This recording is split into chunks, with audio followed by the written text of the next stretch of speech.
Good afternoon everyone, this is Himanshi and I welcome you all on career will app. Start करेंगे आज का session. With in 10 minutes class चलती है, थोड़ा सा पेशेंस रखा करो, है ना। विद इन 10 मिनट्स कोशिश करूंगी विद इन 5 मिनट्स ले आए, बट 10 मिनट तक थोड़ा सा पेशेंस। स्टार्ट करें। आज का चैप्टर बहुत बड़ा है, बहुत इंपॉर्टेंट है। जीनत कह रही हैं 30 आउट ऑफ 30 आए हैं, बहुत खुशी की बात है। देखिए, आज का चैप्टर थोड़ा सा भारी है और बड़ा भी है, और धीरे-धीरे हम इसको डिटेल में लेते जाएँगे। ये नॉर्मल बैच उस तरह से नहीं है जैसा मैं और आप डिस्कशन करते आए हैं। इसमें चीज़ें बहुत सारी ऐसी होंगी जो समझने के पर्पज़ से हमें थोड़ा-सा डीप जाके हम लोग डिस्कस करेंगे। नहीं, ये क्लास यूट्यूब पर नहीं है, अब कोई भी क्लास यूट्यूब पर नहीं होगी इस बैच की। जितनी होनी थी वो हो चुकी हैं 2 क्लासेस, है ना? तो अब मैं आप लोगों के जो क्वेश्चन्स हैं वो पढ़ पाऊँगी। आंसर की का तो पता नहीं आई है या नहीं। ममता कह रही हैं 28 आए हैं, है ना? आ जाना चाहिए आंसर की को। गुड आफ्टरनून एंजल, भावना, काजल। हाँ, बिल्कुल हेल्पफुल रहेगा केवीएस पीआईटी में ऋतु। मैं लाइव आ गई हूँ बिल्कुल।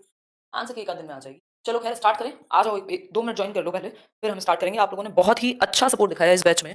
मतलब जम करके आप लोग जॉइन भी करते हैं और मुझे लगता है पढ़ने के मूड में भी हैं। सबसे ज़्यादा इंपॉर्टेंट है पढ़ने के मूड में होना। बैच लेकर के सिर्फ छोड़ देना वो फिर प्रॉब्लमेटिक है। पढ़ने के मूड में होना, क्योंकि मैं तो पढ़ाने के बहुत ज़्यादा मूड में हूँ इस बैच के अंदर, है ना। स्टार्ट करें। तबियत ठीक है यार, थोड़ी बहुत तो ऊपर नीचे चलती रहती है, एक्सरसाइज शुरू की है, सब सही है, ये मान के चलो आप। All is well. चलिए स्टार्ट करते हैं आज का टॉपिक। आ जाओ पहले मैं बता देती हूँ आज हम क्या करने वाले हैं। बेसिकली आज हम चाइल्ड डेवलपमेंट, जो आपकी यूनिट 2 है, यूनिट 1 जिसको मैंने डिवाइड किया था, साइकोलॉजी क्या है, एजुकेशनल साइकोलॉजी क्या है, मेथड्स क्या है, टेक्निक्स जिनके थ्रू डेवलपमेंट को स्टडी किया जा सकता है, ये कुछ 3 चीजें थी आपकी यूनिट 1 के अंदर। यूनिट 1 के बहुत ज्यादा क्वेश्चन नहीं आते, जो कुछ भी आते हैं तो मैं फ्राइडे को या फिर जो भी हमारा लास्ट क्लास होगी एक वीक के अंदर, इस वीक थर्सडे होगी क्योंकि फ्राइडे की छुट्टी है, मुझे जाना है कहीं, तो जो इन जनरल हम लास्ट के जो 2 दिन हैं या 1 दिन है उसको रखेंगे प्रैक्टिस के लिए। आपको एक शीट मिल जाएगी और हम लोग डिस्कशन करेंगे। पहले ही वो शीट आपको मिल जाएगी जिससे आप खुद सॉल्व कर लें पहले, ठीक है बात। तो वो काम हम कर लिया करेंगे थर्सडे और फ्राइडे को। अगर क्वेश्चन ज्यादा हुए तो 2 दिन, नहीं तो 1 दिन में खत्म कर लिया करेंगे। तो उस टॉपिक के क्वेश्चन प्लस ये जो हमारा चाइल्ड डेवलपमेंट शुरू होगा, इन दोनों के मर्ज करके क्वेश्चन आपको एक साथ देखने को मिलेंगे। एक और चीज, कोशिश कीजिएगा इस बैच का काम आप डेली के डेली खत्म करते जाएं और सैटरडे संडे पूरा रिवीजन फिर से हो जाए, क्योंकि मंडे टू फ्राइडे आपका ये सेशन या ये कोर्स है ना। ये इस तरह का अपने आप में पहला बैच है और हम बिल्कुल कोशिश ऐसी करेंगे कि ऐसे पढ़ें जैसे मैं और आप सामने बैठे हुए हैं। उसका रीजन क्या है, कैसे है, जनरली जो मेरा तरीका है वो ये रहता है कि मैं कम समय में बहुत ज्यादा चीजें एक्सप्लेन कर देती हूँ या बता देती हूँ। यहां हम चीजें उल्टी करने वाले हैं। यहां हम थोड़ा सा डीप में जाएंगे, एक चीज को धीरे धीरे धीरे समझेंगे, जिससे होता क्या है, देखो लर्निंग ग्रेजुअल है। जो लोग पहले से, जिन्होंने 1000 बार पढ़ा हुआ है, सब कुछ पता है, उनके लिए तो कोई फर्क पड़ना नहीं है। जो लोग पहली बार पढ़ रहे हैं और आखिरी बार पढ़ रहे हैं, आखिरी बार का मतलब पेडागोजी का बैच आपको दोबारा ना लेना पड़े, है ना। तो उस केस में अगर मैं बात करूं तो आपकी समझ धीरे धीरे डेवलप होती है। अभी जैसे शुरुआत के 2 चैप्टर कुछ लोगों को मुश्किल लगे होंगे, उसका रीजन है भाई आपने पहले वो कभी पढ़े नहीं थे। जिन लोगों ने कभी पढ़ा होगा उनको थोड़ा सा आसान लगा होगा। तो 2 चैप्टर जब हमें स्टार्टिंग के थोड़े से अजीब लगे, अबसर्ड लगे या डिफिकल्ट लगे, इसका सिंपल मतलब है कि हमें अभी अंडरस्टैंडिंग बनाने की जरूरत है। और अंडरस्टैंडिंग या लर्निंग होती कैसे, ग्रेजुअल होती है भाई, टाइम के साथ होगी ना, समय देने की जरूरत पड़ेगी। तो जब हम daily daily daily daily class करेंगे, थोड़ा सा अच्छे से करेंगे, धीरे धीरे चलेंगे, चीजों को डिटेल में समझेंगे, 4 लोगों के तरीके से समझेंगे, 4 मनोवैज्ञानिक की दृष्टि से समझेंगे, तो चीज बनेगी दिमाग में आपके, है ना। ठीक है बात, क्योंकि अब ये उतने छोटे एग्जाम की बात नहीं रही या टू द पॉइंट करने की बात नहीं रही, हमारे पास बहुत टाइम है। अगर मर्जी हुई तो 6 महीने तक भी हम बैच को ले जा सकते हैं, नहीं तो 4 से 5 महीने तो मिनिमम है।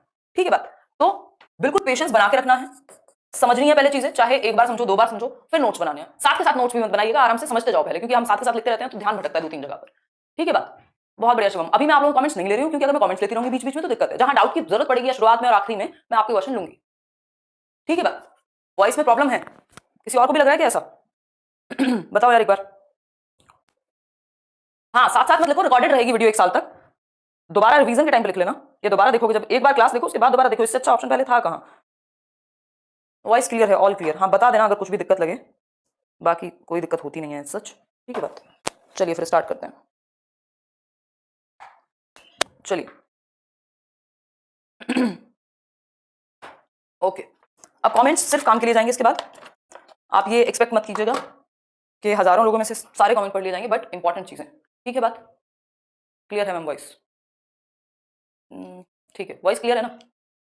हाँ बिल्कुल, ऑलमोस्ट सारी डेट कवर हो जाएंगे। चलिए स्टार्ट करते हैं। 3 से 4:30 का आपका डेली का टाइम है। 1 मिनट का समय दीजिए। आ जाओ पहले, आ जाओ। बहुत बढ़िया। जो लोग डेली लाइव देखते हैं वो डेली लाइव देखने की ही कोशिश कीजिएगा, बाद में वीडियो कंप्लीट करने के चक्कर में कर नहीं पाओगे, इतने वीडियोस इकट्ठे हो जाएंगे आपके लिए, है ना।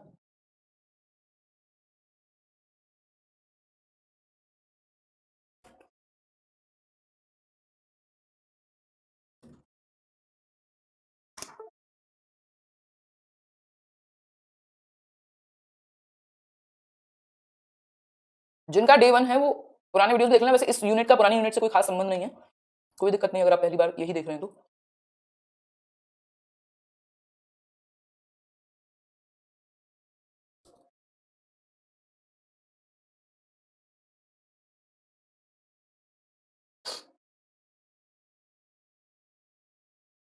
एक मिनट, कुछ टेक्निकल ग्लिच है, एक मिनट रुको।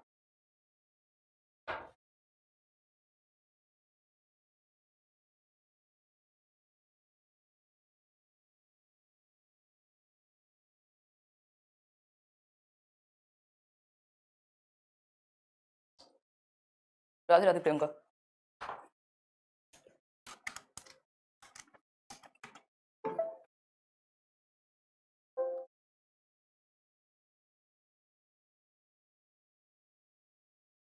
चलिए स्टार्ट करते हैं।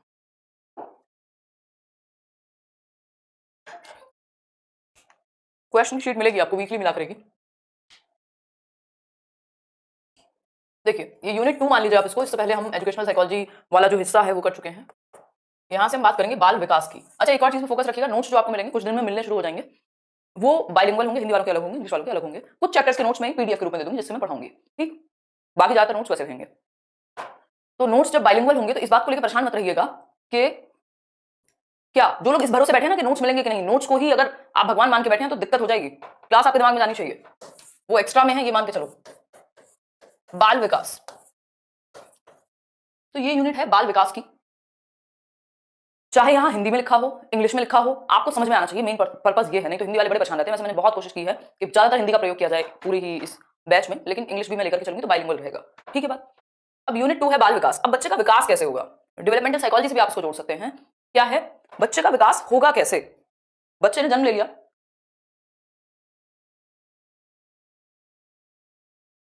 बच्चे ने जन्म लिया, अब हम एज अ टीचर ये भी तो स्टडी कर रहे हैं ना कि वो विकसित कैसे होता है। अगर हमें पता ही ना हो कि बच्चा विकसित ऐसे होता है तो हमारा तो ध्यान ही नहीं जाएगा, हमें फर्क ही नहीं पड़ेगा, हम समझ नहीं पाएंगे कि बच्चों में इंडिविजुअल डिफरेंसेस भी होते हैं, बच्चों में व्यक्तिगत विभिन्नताएं भी होती हैं, है ना। बिल्कुल सुमित, तो ये जरूरी है एज अ टीचर आपका जानना कि बाल विकास है क्या, ठीक है बात। अब इस बाल विकास में बहुत सारे चैप्टर्स आते हैं, चाहे वो आपका इंडिविजुअल डिफरेंसेस हो, आपका सोशलाइजेशन हो, आपका बच्चे की पर्सनैलिटी हो, आपका इंटेलिजेंस हो, बहुत सारे चैप्टर्स आते हैं, ठीक। तो ये चाइल्ड डेवलपमेंट की शुरुआत है, बाल विकास की शुरुआत है। और कॉन्सेप्ट के बारे में यदि हम बात करें कि चाइल्ड डेवलपमेंट है क्या, बाल विकास है क्या, बाल की खाल निकालेंगे इस बैच में, बाल विकास है क्या। हम्म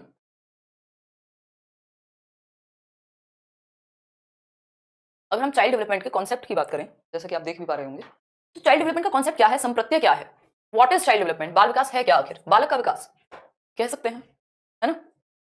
बिल्कुल Ritu, it focuses on the mind and developmental behaviour of children from prenatal period to adolescence. ये बात आपको याद रखनी है जी अश्विनी, ये बात आपको याद रखनी है कि जो बाल विकास है, चाइल्ड डेवलपमेंट है, सीडी है, ये किस पे फोकस करता है, ये फोकस करता है माइंड यानी मन पर, और डेवलपमेंटल बिहेवियर, डेवलप होते समय विकासात्मक व्यवहार क्या रहता है बच्चे का जब वो अपनी डेवलपमेंटल स्टेजेस में होता है, 3 वर्ष 4 वर्ष 5 वर्ष, जब वो डेवलप हो रहा होता है, कब से कब तक, प्री नेटल पीरियड, गर्भावस्था, जब बच्चा 9 माह 10 दिन के लिए गर्भ में होगा माता के, तब से लेकर किशोरावस्था तक, एडोलेसेंस, किशोरावस्था तक। इसके बाद तो बहुत सारी चीजें हो जाती हैं फिक्स्ड और आ जाती हैं बच्चे में। किशोरावस्था 12 से 19 या 13 से 19 वर्ष की उम्र कहेंगे, तो गर्भ से शुरू हो जाता है, ऐसा नहीं जन्म के बाद शुरू होगा। कभी भी इस तरह का क्वेश्चन भी पूछा जा सकता है कि जो बाल विकास है वो शुरुआत कहां से होगी, आप कहेंगे प्री नेटल पीरियड से, गर्भावस्था से किशोरावस्था तक स्टडी करते हैं हम बाल विकास में बच्चे को। यही अगर हम बात करें डेवलपमेंटल साइकोलॉजी की, तो developmental psychology prenatal period से पूरा अडल्टहुड तक जाएगी, उस पे बात वो पूरा पूरा आपके ओल्ड एज तक जाएगी, वो पूरी लाइफ को कवर करेगी डेवलपमेंटल साइकोलॉजी। ये क्या है, चाइल्ड साइकोलॉजी का हिस्सा है। चाइल्ड साइकोलॉजी या चाइल्ड डेवलपमेंट किस पे फोकस करेगा, वो फोकस करेगा बच्चे के मन पर, उसका माइंड, उसका ब्रेन कैसे डेवलप होगा, उसका डेवलपमेंटल बिहेवियर कैसा रहेगा over the period of time, और गर्भावस्था से किशोरावस्था तक स्टडी करेगा। वूम टू टूम चलेगा डेवलपमेंट, उसको भूल जाओ, अभी वो तो पता नहीं कब आएगा। आज बहुत सारी चीजें आपको डिस्कस करने के लिए। ये बात हो रही है चाइल्ड डेवलपमेंट की, बाल विकास की, कि ये कब से कब तक स्टडी करेगा बच्चे को, बच्चे के मन को, उसके व्यवहार को। हम कहेंगे प्री नेटल पीरियड, गर्भावस्था से किशोरावस्था तक, क्योंकि बच्चा स्कूल में तो किशोरावस्था के बाद है नहीं, एडोलेसेंस में, और ऐसा भी नहीं है उसकी हाइट या दिमाग बढ़ना है, जितना विकास होना था ऑलमोस्ट हो जाता है, फिर उसी में मॉडिफिकेशन चलता रहता है ना। फिर है next, child development includes the biological. अब बाल विकास अपने अंदर क्या क्या चीजें समाहित करता है, ये एकमात्र स्लाइड है जो इंग्लिश में है, परेशान मत हो। Child development includes the biological यानी जैविक, साइकोलॉजिकल वही जो मनोवैज्ञानिक हैं पक्ष, और इमोशनल चेंजेस यानी सामवेगिक बदलाव या परिवर्तन। तो बायोलॉजिकल जो चेंजेस आ रहे हैं उन पे भी बात होगी कि किस स्टेज में बच्चे की हाइट क्या होगी, क्या है। साइकोलॉजिकल जो मन से संबंधित परेशानियां या विकास है, और तीसरी चीज है इमोशंस में चेंज, कितने टाइम पीरियड के दौरान, तो बर्थ से एडोलेसेंस के दौरान तो हम स्टडी कर सकते हैं। अब आप कहेंगे ऐसा कैसे, देखो प्री नेटल पीरियड में बहुत सारी चीजें ऐसी हो सकती हैं जो आपको ना पता लग पाए, लेकिन ये निश्चित है कि ये इंक्लूड कर लेता है सभी प्रकार के बिहेवियर में जो परिवर्तन है इस तरह के, वो जन्म से और एडोलेसेंस तक तो स्टडी करेगा ही करेगा। जनरली आपको ये बात याद रखनी है कि हम लिया कि इसके अंदर कब से कब तक की बात होगी, तो प्री नेटल पीरियड से एडोलेसेंस की बात होगी, किशोरावस्था की बात होगी, इस बात को आप भूलेंगे नहीं, ये बात याद रहेगी आपको। अगर आपको कोई कहे चाइल्ड डेवलपमेंट के अंदर कब से कब तक की बात होगी, तो आप कहेंगे गर्भावस्था से लेकर किशोरावस्था तक की बात होगी। ठीक, आगे बढ़ेंगे। अगर हम कुछ स्टेजेस पे बात करना चाहें इस चाइल्ड डेवलपमेंट की, तो हम कह सकते हैं वैसे तो स्टेजेस का जो चैप्टर है वो कल आएगा, स्टेजेस का चैप्टर कल आएगा, लेकिन ये स्टेजेस भी कितनी तरह की होती है हम कल पढ़ेंगे। ठीक, इन जनरल सामान्य तौर पे यदि हम देखें तो हम ये कुछ 5 स्टेजेस पढ़ते हैं बाल विकास के अंदर। चाइल्ड डेवलपमेंट के तहत हम क्या पढ़ रहे हैं, ये 5 स्टेजेस की बात करते हैं, उससे पहले उसके बाद हम बात नहीं करते। ठीक, जैसे प्री नेटल पीरियड यानी गर्भावस्था, जन्म के पूर्व का विकास कैसे होगा इस पे ध्यान रखते हैं। ठीक, भाई जिनको ऑफलाइन देखने हैं वो रिकॉर्ड कर, ये रिकॉर्ड हो जाता है वीडियो, तब देख लेना। फिर है तो नियोनेट यानी नवजात शिशु। भाई अब तक तो वो मां के गर्भ में था, 9 महीने का टाइम हम मान लेते हैं, 9 मंथ्स अप्रोक्सीमेट 280 दिन। नवजात शिशु है जन्म के 14 दिन तक, नियोनेट कह रहे हैं जिसको हम, 14 डेज। इसके बारे में स्टडी करेगा। बेबीहुड होता है 14 डेज टू 2 इयर्स, 2 साल तक, 14 दिन से। चाइल्डहुड है 2 से 12 साल तक या 3 से 12 साल तक। एडोलसेंस है 12 से 19 साल तक। ठीक, तो ये कुछ कुछ चीजें हैं। इतनी बात क्लियर है? बहुत बढ़िया। तो ये बेसिक बात है कि चाइल्ड डेवलपमेंट की यदि हम बात करें तो ये प्री नेटल गर्भावस्था से लेकर के किशोरावस्था तक जाएगा। यहीं तक बच्चा स्कूल में होता है, यहीं तक मैक्सिमम डेवलपमेंट हो जाता है। इसके बाद की स्टडी चाइल्ड डेवलपमेंट में नहीं आती, वो डेवलपमेंटल साइकोलॉजी में आएगी। बिल्कुल होंगे पिंकी, तो वो डेवलपमेंटल साइकोलॉजी में आएगी। यहां तक की ही बात, प्रिया क्या कह रहे हो भाई, शांत क्यों नहीं रहते हो? देखो यहां तक की बात बाल विकास स्टडी करेगा। ठीक, बुढ़ापे तक की नहीं, प्री नेटल टू एडोलेसेंस की। ठीक है बात, आगे बढ़ेंगे। डेवलपमेंटल साइकोलॉजी, अब बात हो गई, अभी हमने चाइल्ड डेवलपमेंट की बात की या चाइल्ड साइकोलॉजी की बात की। अगर हम इसकी दूसरी ब्रांच, साइकोलॉजी की एक और ब्रांच है, बहुत सारी ब्रांच है साइकोलॉजी की। ठीक, अगर मैं बात करूं विकासात्मक मनोविज्ञान की, डेवलपमेंटल साइकोलॉजी की विकासात्मक मनोविज्ञान, यदि डेवलपमेंटल साइकोलॉजी की हम बात करें तो it includes the entire life span. Entire life span मतलब पूरी जिंदगी, जन्म से भी पहले और हमेशा तक। ठीक, पूरा जीवन कह सकते हो आप इसको, एंटायर लाइफ स्पैन। तो डेवलपमेंटल साइकोलॉजी जो है वो पूरे जीवन को ही स्टडी करेगी, जबकि चाइल्ड साइकोलॉजी या चाइल्ड डेवलपमेंट फोकस करेगा एडोलसेंस तक। ठीक है बात, ये बात क्लियर है या नहीं है? ये बात बिल्कुल क्लियर है, सभी को क्लियर है। और आगे बढ़ेंगे। अब बर्क की यदि हम बात करें, लॉरा ई बर्क, इनकी एक बहुत फेमस बुक आती है, दिल्ली यूनिवर्सिटी में धड़ल्ले से चलती है, बट आप उसको ना पढ़ें मैं यही कहूंगी। अब आप कहेंगे ये कैसी बात है, क्यों ना पढ़ें, हमें तो डीप में पढ़ना है। कम से कम भी 700-800 पेज की तो किताब होगी ही वो, और आपके एग्जाम के लिए डायरेक्टली आपको कुछ नहीं मिलेगा, तो वहां से कुछ निचोड़ आपको मिले वो ज्यादा हेल्पफुल है, बजाय कि आप डायरेक्ट इतनी मोटी किताब 20 नंबर के लिए पढ़ें या 30 नंबर के लिए पढ़ें, और उसमें भी सब कुछ कवर नहीं होगा, क्योंकि सिर्फ चाइल्ड डेवलपमेंट नहीं आता आपके पेपर में, आपके पेपर में एजुकेशनल साइकोलॉजी भी है, पेडागोजी भी है ना। अकॉर्डिंग टू बर्क, तो बर्क की यदि हम माने, जो कि एक विशेषज्ञ हैं इस फील्ड में, उन्होंने कहा है बाल विकास मनोविज्ञान की एक शाखा है। ये बात हम बिल्कुल जानते हैं कि भाई साइकोलॉजी की एक ब्रांच है, जो चाइल्ड डेवलपमेंट है वो साइकोलॉजी की एक ब्रांच है, जिसमें व्यक्ति की जन्म पूर्व अवस्था से परिपक्वावस्था तक होने वाले सभी परिवर्तनों को स्पष्ट किया जाता है। यानी जन्म पूर्व अवस्था, जन्म पूर्व, अब ये बात बिल्कुल बर्क ने कह दी, अब तो ये ठप्पा लग गया, हम ये मानेंगे कि प्री नेटल पीरियड से, जन्म पूर्व अवस्था से, बर्थ से पहले 9 महीने से कब तक की परिपक्वता यानी मैच्योरिटी, और मैच्योरिटी कब आ जाती है? मैच्योरिटी हद से हद 20 साल से पहले आ जाएगी, हम ये कहेंगे, या हम कहें कि परिपक्व यानी एडोलेसेंट के बाद तक की, बस तो प्री नेटल पीरियड से मैच्योरिटी तक की, यानी गर्भावस्था से, जन्म पूर्व अवस्था से परिपक्वावस्था तक, जब तक बच्चा परिपक्व हो, होने वाले सभी परिवर्तनों को स्पष्ट किया जाता है किसमें? बाल मनोविज्ञान में, जो कि मनोविज्ञान की एक शाखा है। ठीक है बात। महिपाल कह रहे हैं इस बैच में मैथ और हिंदी पेडागोजी भी पढ़ाओगे। महिपाल उसकी बिल्कुल आवश्यकता नहीं है, अभी मेरी एक बुक आ रही है उसमें इंक्लूड कर दिया है मैंने क्वेश्चंस को भी उस तरह के, बस आप उतने कर लेना, क्योंकि सीटेट में आपने उतनी पढ़ लिया, बाकी सब्जेक्ट की पेडागोजी आपको डीप में पढ़ने की बिल्कुल जरूरत नहीं है, ऊपर ऊपर से पढ़नी है, वो भी किसके लिए? सिर्फ D+B के लिए, बाकी केवीएस रीट इन सब में वो आती नहीं है, है ना। ये सिर्फ और सिर्फ D+B का ही ड्रामा है कि वो लोग इंक्लूड कर देते हैं, बाकी सब्जेक्ट को 20 बार कर दिया जैसे, तो उसके लिए सिर्फ आप प्रैक्टिस कर लोगे ना क्वेश्चंस, जितना आपने सीटेट में पढ़ लिया है उतना काफी है, मोर देन इनफ है। ठीक, देखिए एक बार, तो ये बेसिक बात है जो लॉरा ई बर्ग ने कही कि बाल विकास मनोविज्ञान की एक शाखा है, जिसमें व्यक्ति की जन्म पूर्व से लेकर के और परिपक्व होने तक की परिवर्तनों को स्पष्ट किया जाएगा, कौन सी स्टेज में क्या होता है, कैसे बिहेव करना है बच्चे के साथ, ये सारी बातें हैं। ठीक है महिपाल, आगे बढ़े। दूसरे मनोवैज्ञानिक हैं या दूसरे चाइल्ड साइकोलॉजिस्ट हैं, अगर हम कहें बाल मनोवैज्ञानिक, अकॉर्डिंग टू जेम्स ड्रेवर, ये नाम आपको बहुत बार देखने को मिलेगा, उन्होंने बहुत सारी डेफिनेशंस दी हैं, बहुत सारी चीजों में बात की है। इनकी जो परिभाषा है वो है बाल मनोविज्ञान, मनोविज्ञान की वह शाखा है, ये बात हम जानते हैं, जिसमें जन्म से परिपक्वता तक विकसित हो रहे मानव का अध्ययन किया जाता है, यानी वो कैसे डेवलप हो रहा है, कब से? जन्म से और परिपक्वता तक। अब देखो दो लोगों ने दो अलग बातें कह दी हैं, अभी बर्क क्या कह रही थी? जन्म पूर्व से परिपक्वता तक, अकॉर्डिंग टू बर्क, या इन जनरल भी अगर पूछे, लेकिन ड्रेवर की बात करें तो ड्रेवर ने कहा है birth to maturity, birth to maturity. इतनी बात क्लियर है सबको? बताओ एक बार, मेरे ख्याल में सभी को क्लियर है ये बात।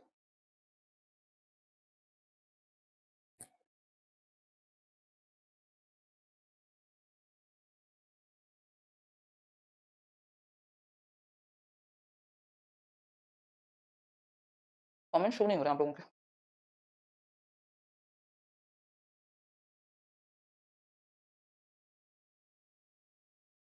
लोगों के कमेंट्स नहीं शो रहे हैं। 1 मिनट रुको, टीम को बोलती हूँ।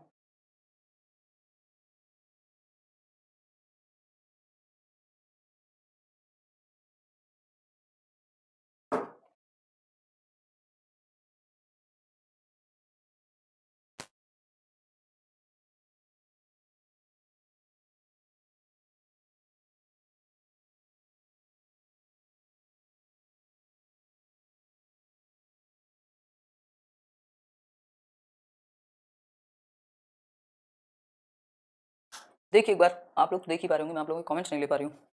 खैर कोई बात नहीं। देखिए समझते जाइए एक तरफ से। अगर क्रो एंड क्रो की बात करें, ये भी दोनों बहुत फेमस हैं। क्रो एंड क्रो है कौन? भाई बहन नहीं है, हस्बैंड वाइफ है, 2 लोग हैं, है ना? तो हस्बैंड वाइफ है या भाई बहन है, हमें क्या फर्क पड़ना चाहिए? हमें ये पता लगना चाहिए 2 लोग हैं, है ना? 2 लोग हैं, जेंडर से हमें क्या मतलब?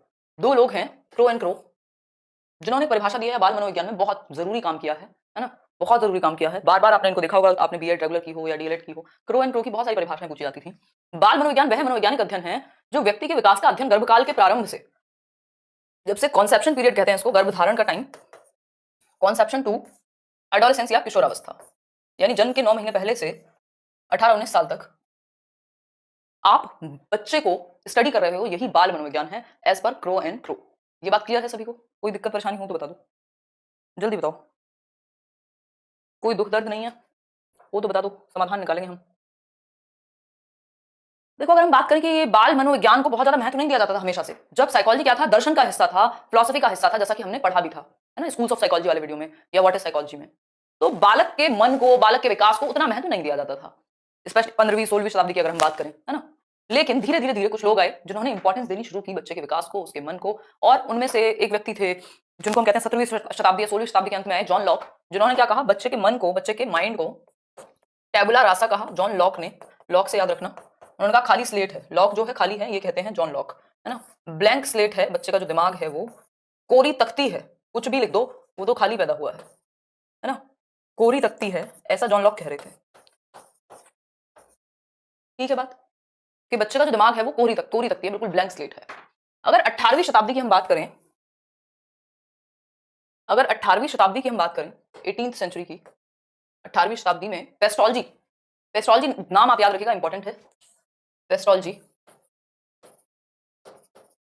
ठीक, पेस्टोलॉजी ने बालक विकास का सर्वप्रथम मनोवैज्ञानिक विवरण प्रस्तुत किया कि भाई इसका साइकोलॉजिकल एक्सप्लेनेशन भी है, जैसे बच्चे का विकास होता है उसका एक मनोवैज्ञानिक विवरण पहली बार इन्होंने प्रस्तुत किया। और इन्होंने ये जो पूरा एक्सपेरिमेंट था या ये जो ऑब्जर्व किया था, ये अपने ही 3.5 साल के बच्चे पे किया था। पेस्टोलॉजी आपके सामने है। पेस्टोलॉजी ने साइकोलॉजी को क्या माना, माइंड की study, study of mind, pestology मानते हैं। ये भी मैं आपको याद दिला रही हूँ लास्ट क्लास से जोड़ करके, जो मैंने आपको बताया था। एस्ट्रोलॉजी ने भाई सोल कहने वाले बहुत सारे लोग थे, एरिस्टोटल थे, अस्तु जिनको हम कहते हैं, डेकार्टे थे।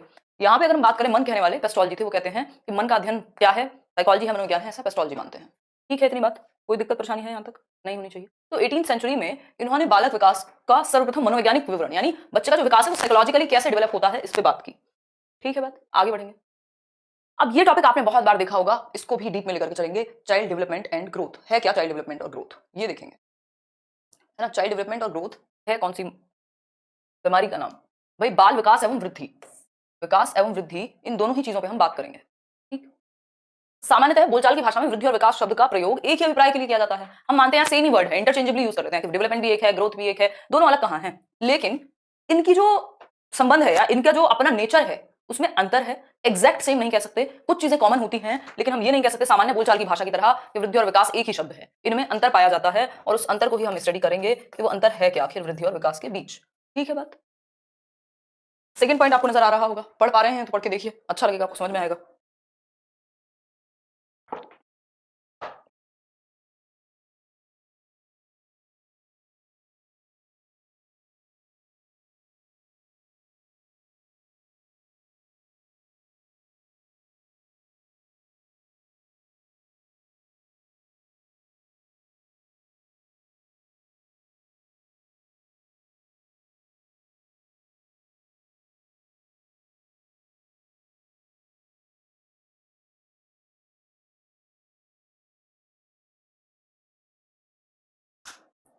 देखिए एक बार, अगर हम बात करें सामान्य रूप से अभिवृद्धि यानी ग्रोथ, जहां भी अभिवृद्धि या वृद्धि आए तो सिंपल बात है, ग्रोथ की बात हो रही है। जो ग्रोथ शब्द का प्रयोग है वो शरीर एवं उनके अंगों, जो बॉडी है और जो बॉडी के पार्ट्स हैं, चाहे वो हाथ हो, पैर हो, है ना, के भार यानी वेट और साइज, आकार में वृद्धि के लिए किया जाता है। भाई शेप एंड साइज, वेट और हाइट, इन सब में परिवर्तन, आकार में परिवर्तन वृद्धि कहा जाता है। जबकि जो विकास है, ये एक लाइन में डिफरेंस मैंने आपको बताया है और अभी हम पता नहीं कितनी लाइंस में समझेंगे, है ना। तो वृद्धि की अगर हम बात करें तो शरीर व उसके अंग, बॉडी और उसके पार्ट्स में जो परिवर्तन है, कैसा परिवर्तन, वो भी जो वजन से रिलेटेड है, जिसको तोला जा सकता है, जो आकार से रिलेटेड है, जिसको मापा जा सकता है। तो भार एवं आकार, वेट और साइज एंड शेप से रिलेटेड जितनी भी परिवर्तन है वो वृद्धि में आते हैं, वो ग्रोथ के अंदर आएंगे। जबकि जो विकास है उसके बहुत सारे पक्ष हैं। कैसे? भाई मानसिक विकास भी हो सकता है, मेंटल डेवलपमेंट, कॉग्निटिव डेवलपमेंट कहते हैं जिसको, शारीरिक यानी फिजिकल डेवलपमेंट भी हो सकता है, सामाजिक विकास भी हो सकता है, संवेगात्मक यानी इमोशनल डेवलपमेंट भी होगा, परिपक्वता एक अलग ही लेवल की इमोशनल मैच्योरिटी भी विकास में शामिल है, बौद्धिक परिपक्वता, आप इंटेलेक्चुअली कितना ग्रो कर रहे हैं over the period of time, ये सब भी शामिल है। तो विकास में बहुत सारे परिवर्तनों का अध्ययन किया जाता है, जबकि वृद्धि सिर्फ ऐसे परिवर्तनों से संबंधित है जिनको मापा जा सके, जिनको तोला जा सके, जो आकार से, जो शरीर के बदलाव से जुड़े हुए हों, चाहे वो भार हो आपका, चाहे वो आपका इंटरनल ऑर्गन्स की जो है वो ग्रोथ हो, जिसको मापा जा सके। ठीक है बात। तो हाइट, वेट और ऐसी सारी चीजें जिनमें परिवर्तन आ जाता है, जो ऑब्जर्वेबल हैं, जिनको मेजर किया जा सकता है, जिनको मापा जा सकता है, वो सब वृद्धि है यानी ग्रोथ है। एरियाज ऑफ डेवलपमेंट यानी विकास के एरियाज कौन से हैं? एरियाज का मतलब क्या है? पक्ष।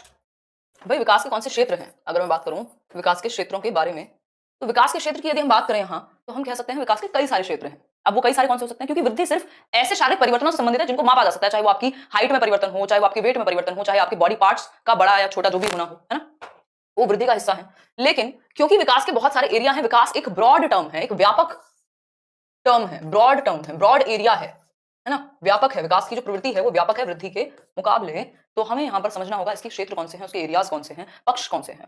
शारीरिक पक्ष हो सकता है, भाई शरीर का विकास एक हिस्सा हुआ कि बच्चा बड़ा होगा, उसकी हाइट, वेट, बॉडी कैसे बड़ी होगी, उसके अंदर गति कैसे आएगी, मोटर स्किल्स, भागेगा, दौड़ेगा, कूदेगा, उठेगा, सोएगा, है ना। इंटेलेक्चुअल या बौद्धिक विकास, जिसको कॉग्निटिव डेवलपमेंट या संज्ञानात्मक विकास भी हम कहते हैं, हमारे इंटेलेक्ट, हमारी बुद्धि का विकास। ठीक, और हमारी बुद्धि का विकास ऐसे 5 साल तक 90% हो जाता है, ऐसा बॉर्नविटा कहता है ना, तो जो कि बात सही भी है। तो हम कह सकते हैं इंटेलेक्चुअल डेवलपमेंट में क्या आएगा, हमारी डिसीजन मेकिंग, मतलब हम कितने अच्छे से कोई निर्णय ले पाते हैं, कितने अच्छे से तर्क कर पाते हैं, रीजनिंग लगा पाते हैं, लॉजिक पे काम करते हैं बजाय कि जस्ट मान लेने की चीजों को, है ना, कितने अच्छे से हम अडेप्ट कर पाते हैं, एडजस्ट कर पाते हैं नई सिचुएशन में, कितने अच्छे से हम प्रॉब्लम्स को सॉल्व कर पाते हैं, समस्याओं का समाधान कर पाते हैं। ये सारी चीजें जो भी हम दिमाग से कर रहे हैं वो बौद्धिक पक्ष में है, बौद्धिक क्षेत्र में है विकास के। विकास में ये भी शामिल हो गया।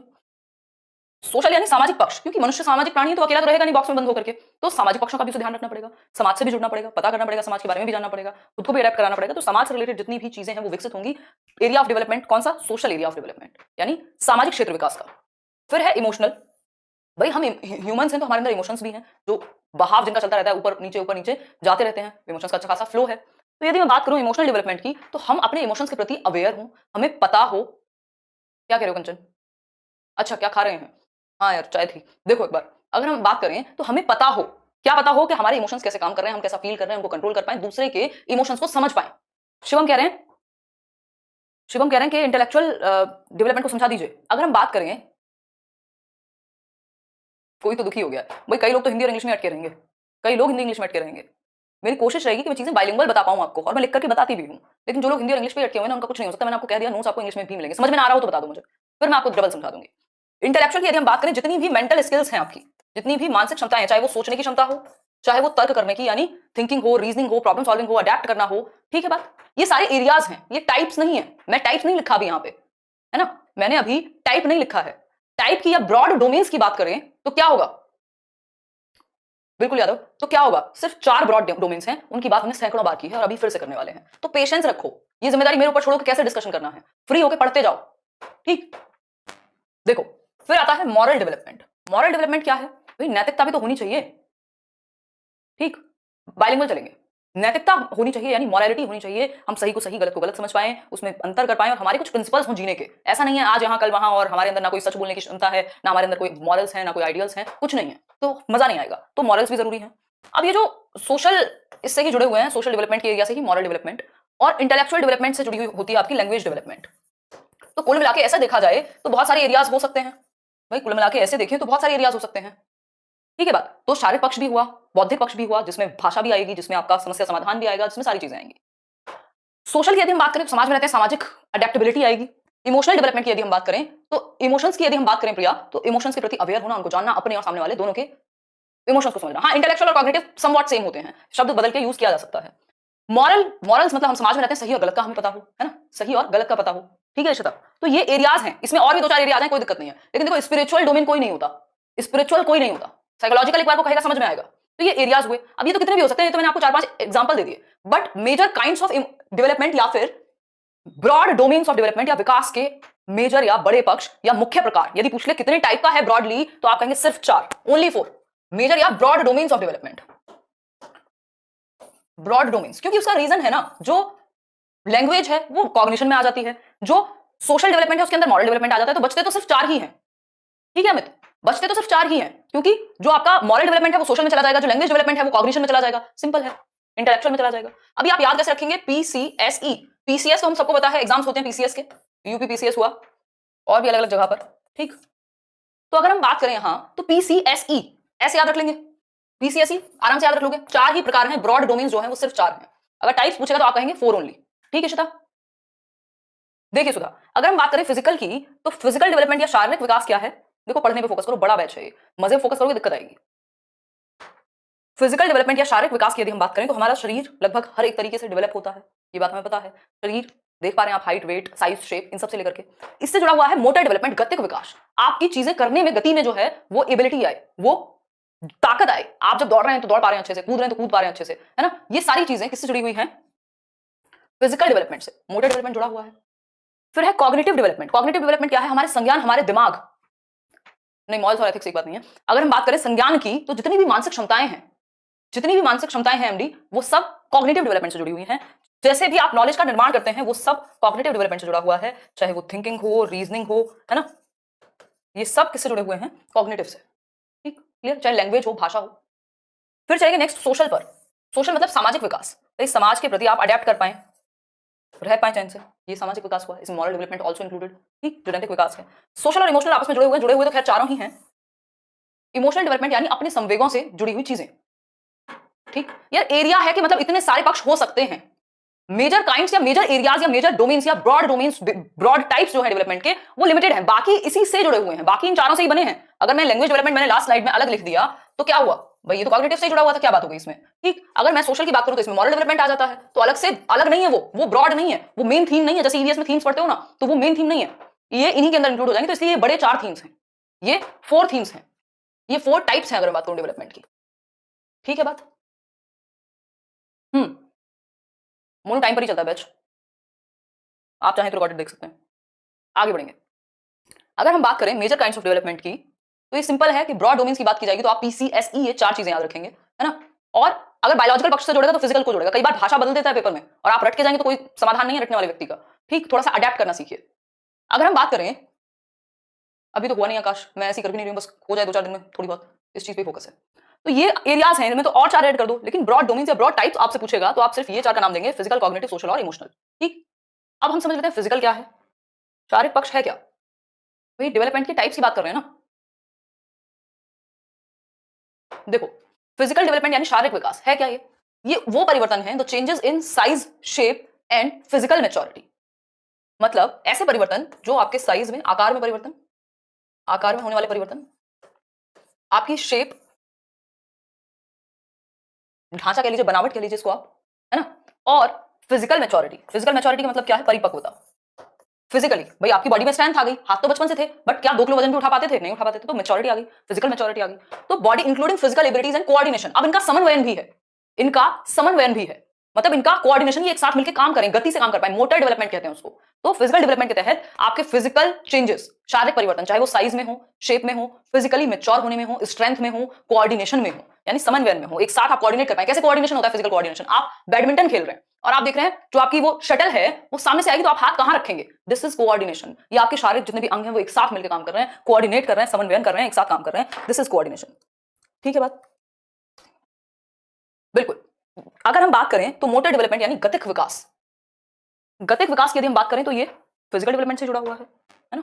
मोटर डेवलपमेंट की यदि हम बात करें, मोटर डेवलपमेंट यानी गतिक विकास, भाई हमारी गति अच्छी हो जाए, हमारा कोऑर्डिनेशन अच्छा हो जाए, हमारी फिजिकल एबिलिटीज ज्यादा अच्छे से काम करें, हैंड आई कोऑर्डिनेशन हो गया और भी बहुत सारे ऐसे हो सकते हैं।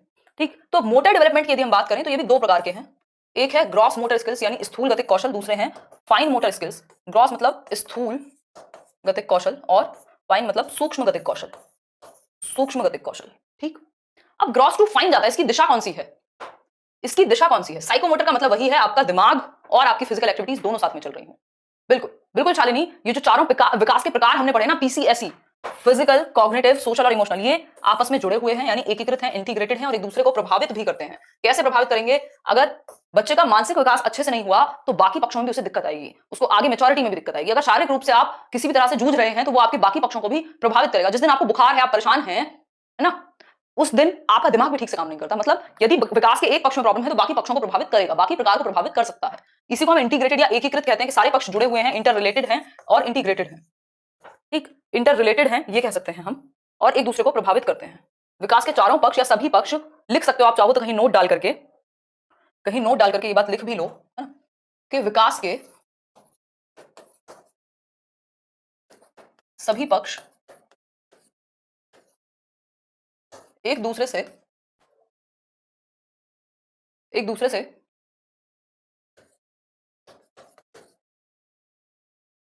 संबंधित हैं, संबंधित व प्रभावित करते हैं, एक दूसरे को प्रभावित भी करते हैं। मैंने शॉर्ट में कर दिया, ठीक है। यानी हम कह सकते हैं ऑल एरियाज ऑफ डेवलपमेंट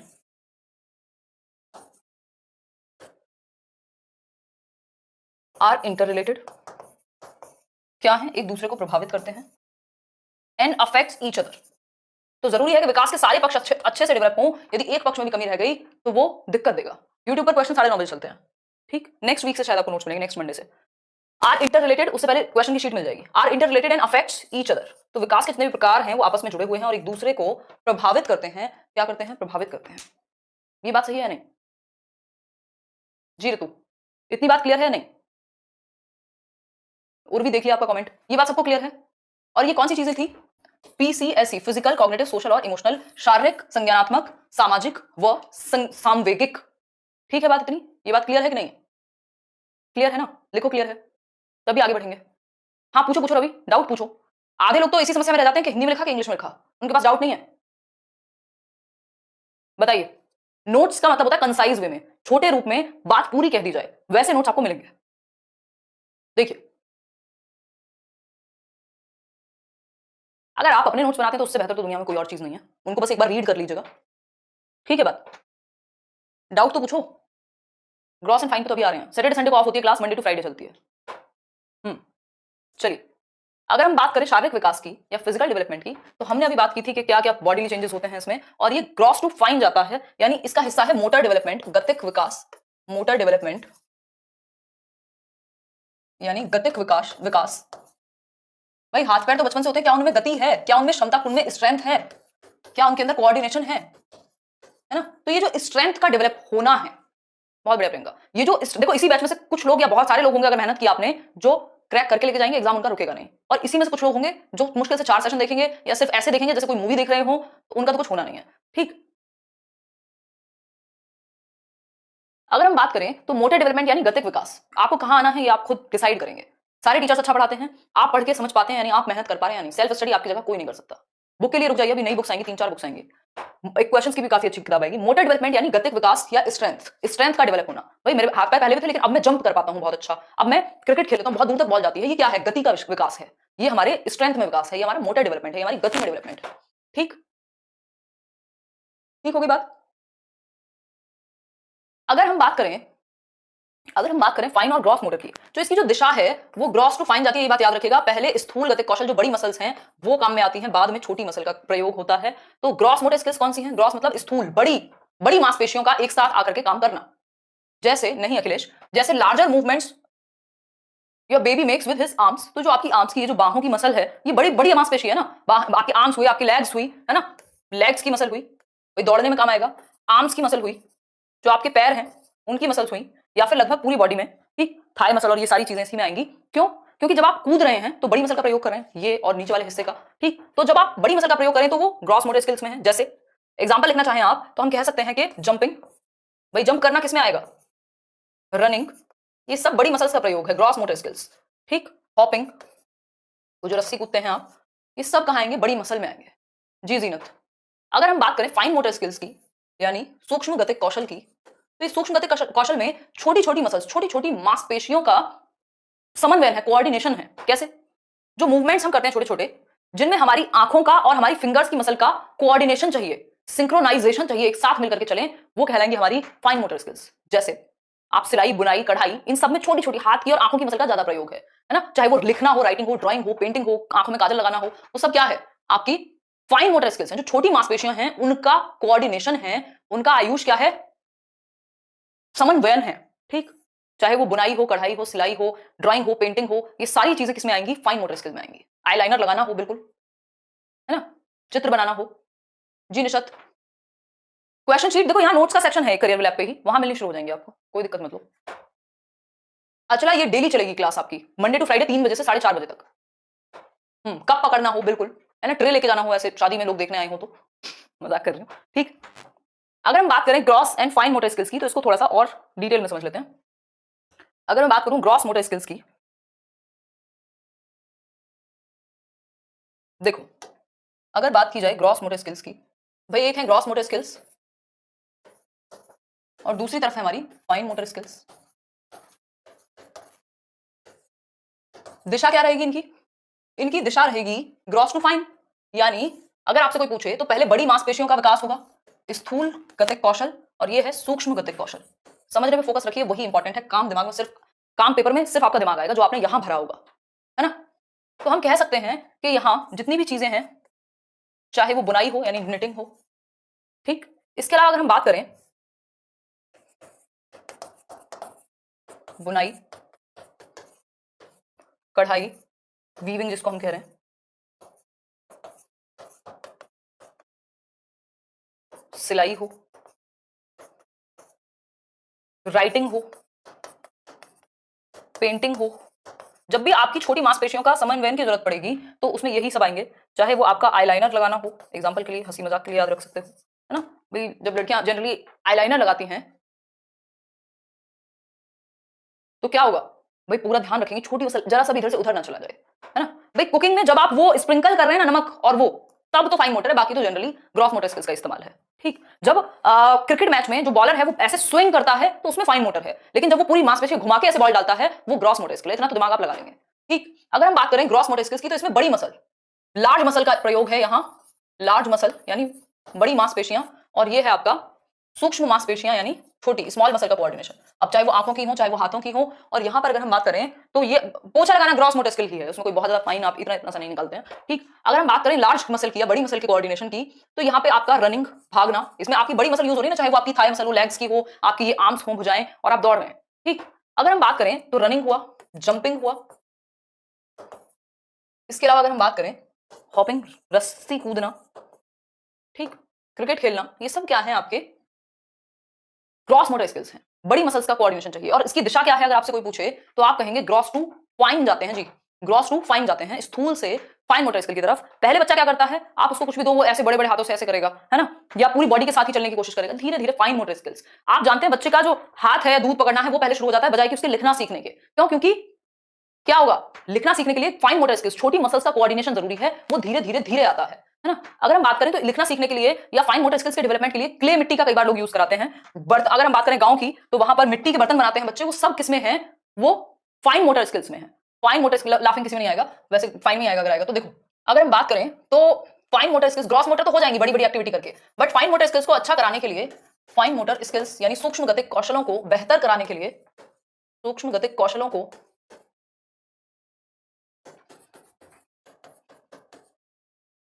बेहतर कराने के लिए आप क्या कर सकते हैं, क्ले आती है ना, क्ले मिट्टी, क्ले होती है, कैसे भी उसको शेप दे दो, है ना, वो कैसे भी उसको शेप दे दो। किसी ने छोटी छोटी कोई रोटी बना दी है उससे, किसी ने ऐसे ऐसे करके उसका कुछ बेलन बना दिया है ना, किसी ने कुछ सिलेंडर बना दिया है। तो ये सब क्या है, ये सब क्ले मिट्टी का यूज करके आप फाइन मोटर स्किल्स को अच्छा करा सकते हो। और गांव में आप देखते हो जनरली बच्चे मिट्टी के बर्तन बना रहे हैं, क्या हो रहा है उससे, फाइन मोटर स्किल्स अच्छी हो रही है बच्चे की, क्योंकि ग्रॉस तो धीरे धीरे आ जाती है, फाइन को आने में टाइम लगेगा, ग्रॉस टू फाइन जाएंगे। एक बात दिमाग में बिठाएंगे, ग्रॉस टू फाइन जाते हैं, जो दिशा है वो स्थूल से सूक्ष्म की ओर है। भाई बड़ी मांसपेशियों का जो समन्वयन है वो तो जल्दी आ जाता है, कोऑर्डिनेशन, लेकिन छोटी मांसपेशियों में समय लगता है।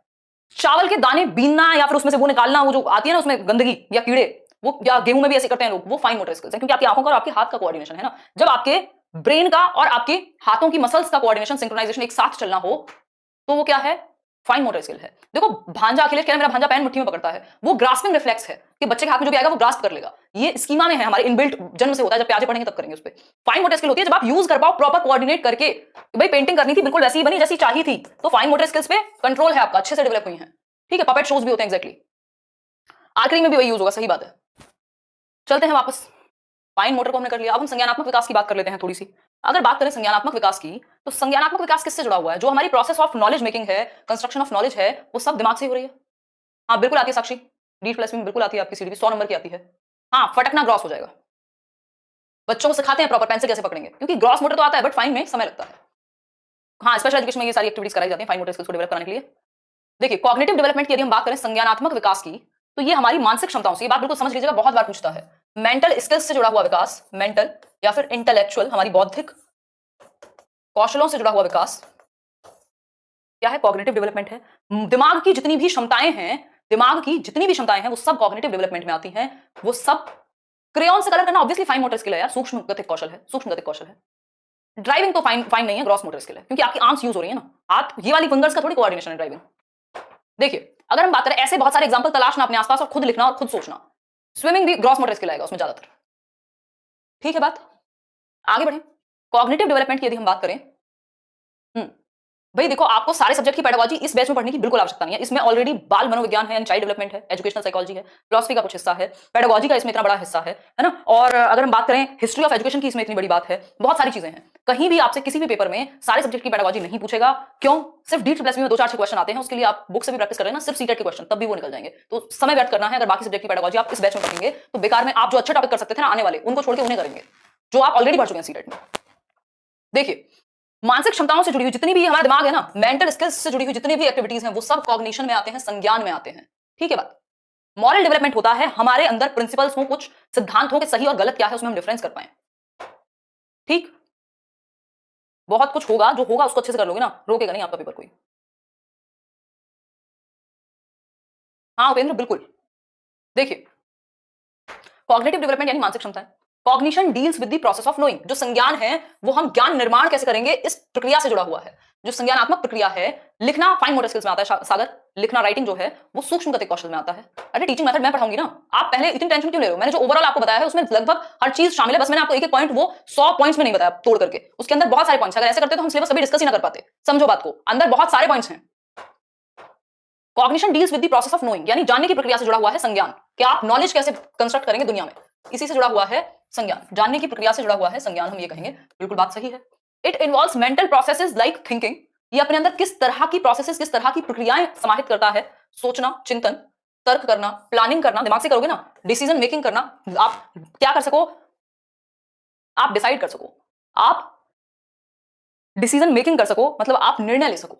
कई लोग हैं जो हमेशा कंफ्यूज रहते हैं, वो यहां भी 4 वीडियो देखेंगे, वहां भी 4 वीडियो देखेंगे, 4 किताब ले आएंगे घर में, पढ़ेंगे एक भी नहीं, कोर्स एक भी कंप्लीट नहीं करेंगे। बस उनको जिसने जैसे बहका दिया कि ये वाला ये भी होता है, वो भी होता है, वो उसी में उलझे रहते हैं, और 4 कोर्स भी ले लेंगे एक साथ और एक भी नहीं पढ़ पाएंगे। ये डिसीजन मेकिंग में कमी है हमारे। जो चीज चूज की हो उस पर बने रहना चाहिए और अच्छे से समझ करके उसका पूरा उपयोग करना चाहिए, उसके बाद डिसीजन लिया जाता है। पहले आगे बढ़ा जाता है वापस आने के लिए भी।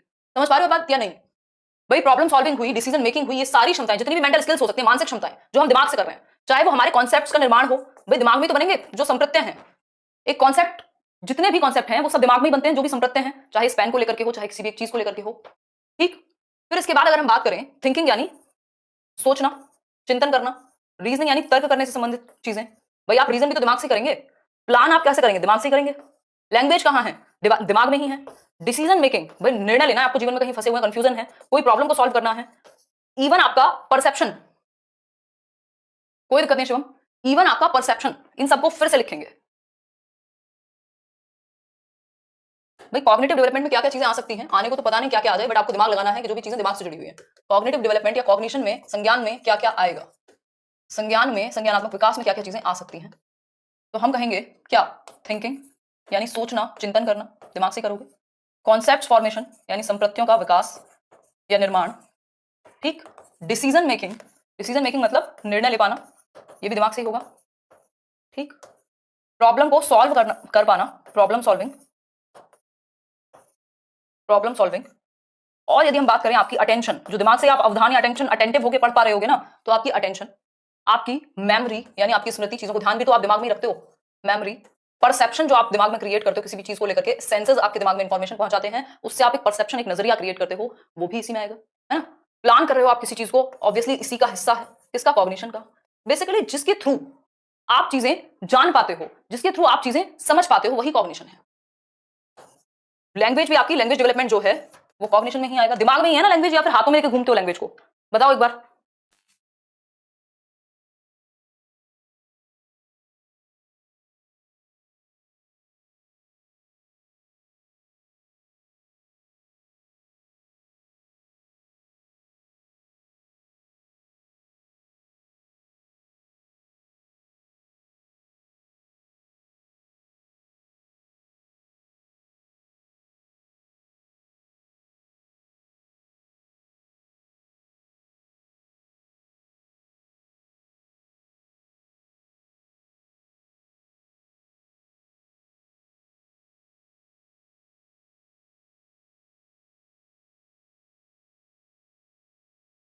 देखिए,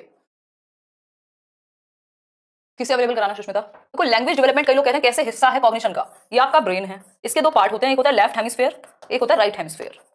ब्रेन के लेफ्ट हेमिस्फीयर में आपने देखा होगा कई बार जब आप बहुत टेंशन में होते हैं, जब आप बहुत टेंशन में, बहुत स्ट्रेस में होते हैं, आपकी लैंग्वेज भी अफेक्ट होती है, आप हकलाने लगते हैं कई लोग, है ना। आप आशीर्वाद, धन्यवाद, पेपर आप ही क्लियर करेंगे, मैं फिर से कह रही हूँ, मेहनत आप ही है, सिर्फ कोई भी आपको सपोर्ट कर सकता है, दुनिया का कोई भी शिक्षक हो, है ना। देखो, लेफ्ट ब्रेन की यदि हम बात करें तो यहीं पे लैंग्वेज है हमारी, यानी बायां पक्ष जो है, दिमाग के बाएं पक्ष में भाषा का विकसित होना शामिल है, और लैंग्वेज डेवलपमेंट से हमारा ओवरऑल कॉग्निशन भी अच्छा होता है। ठीक है, चलो, क्रिएटिविटी, ये सब चीजें हमारी कॉग्निटिव डेवलपमेंट से जुड़ी हुई हैं। ये सारी चीजें जितनी भी, अगेन लिख लो एक नोट डाल करके, स्टार बना करके, मेंटल स्किल्स का जो डेवलपमेंट है, जो मानसिक क्षमताओं का डेवलपमेंट है, डेवलप होना है, वो कॉग्निशन में है। आप जो नॉलेज को कंस्ट्रक्ट कर पाते हैं, वो सब मानसिक क्षमताएं कहां डेवलप होंगी? दिमाग में होंगी। ठीक, ये बात क्लियर हुई या नहीं? हाँ, जो काम आप दिमाग से कर रहे हैं वो कॉग्निशन से जुड़ा हुआ है, ये बात बिल्कुल निश्चित है। क्लियर है ना ये बात? एडजस्टमेंट भी कॉग्निशन से होगा, वो बुद्धि का प्रयोग है, जो इंटेलेक्चुअल स्किल्स है ना, जो बौद्धिक क्षमताएं हैं, जो इंटेलिजेंस है, वो भी कहीं ना कहीं जुड़ी हुई है इससे। ठीक, राइट ब्रेन किसके लिए अभी बताएंगे, यहां तक की बात क्लियर हुई या नहीं? अब ये है लेफ्ट हेमिस्फीयर, लेफ्ट हेमिस्फीयर बायां, और ये हुआ राइट हेमिस्फीयर दायां, दायां हिस्सा। ठीक है, अगर लेफ्ट की बात करें तो लेफ्ट में क्या है? लेफ्ट में है लॉजिक, तर्क, तर्क आपका लेफ्ट में है, मैथमेटिकल ब्रेन आपका लेफ्ट है, लैंग्वेज आपकी लेफ्ट में है। ठीक, अगर हम बात करें राइट की तो आपकी क्रिएटिविटी, जो सृजनात्मकता है, वो राइट में है। ठीक, आप स्किल सीख रहे हैं, वो राइट में है। और अगर हम बात करें जो लेफ्ट ब्रेन है, जो बायां भाग है ना दिमाग का, वो हमारी राइट बॉडी, जो हमारी पूरा राइट साइड है बॉडी की, उसको कंट्रोल करता है। यानी लेफ्ट साइड से पूरी राइट साइड की बॉडी, लेफ्ट ब्रेन से पूरी, thank you Ashutosh, right side की बॉडी कंट्रोल होती है या चलती है, फंक्शन करती है, और राइट ब्रेन से लेफ्ट साइड की जो बॉडी पार्ट्स हैं वो कंट्रोल होते हैं। तो उल्टा है, लेफ्ट ब्रेन से राइट बॉडी साइड पूरी कंट्रोल होगी, और जो राइट ब्रेन का हिस्सा है वो लेफ्ट बॉडी साइड को चलाता है। ठीक है बात, ये क्रॉस कनेक्शन है इनमें। ठीक, अगर एलईडी होता होगा, क्योंकि एलईडी कहीं दुनिया में हमें ऐसे तो दिखा नहीं कि ये एलईडी है, वही नॉन चॉम्स्की कहते हैं लैंग्वेज एक्विजिशन डिवाइस है, बट वो है कहां किसी को नहीं पता, लेकिन अगर ब्रेन में होता होगा तो ऑब्वियसली लेफ्ट ब्रेन में ही पाया जाएगा। तो स्वाभाविक है, जब लैंग्वेज यहां है और लैंग्वेज को सिखाने का काम करता है कौन? लैंग्वेज एक्विजिशन डिवाइस, भाषा अधिग्रहण यंत्र, जिसकी वजह से हम भाषा सीख पाते हैं। देखो, कई बार पूछा जाता है या पूछा जा सकता है जनरली, जहां पर आपकी क्रिएटिविटी को डेवलप कराना हो, बच्चे को क्रिएटिव बनाना हो, तो राइट ब्रेन क्लासेस दी जाती हैं। आजकल स्कूल्स भी इस चीज को एडवर्टाइज करते हैं कि देखो हम तो राइट ब्रेन क्लासेस देते हैं, आपके बच्चों को क्रिएटिव बनाएंगे। राइट ब्रेन मतलब आपकी क्रिएटिविटी संबंधित है, लॉजिकल साइंस, कोई साइंटिस्ट होगा, डॉक्टर एपीजे अब्दुल कलाम का कौन सा ब्रेन ज्यादा अच्छा होगा?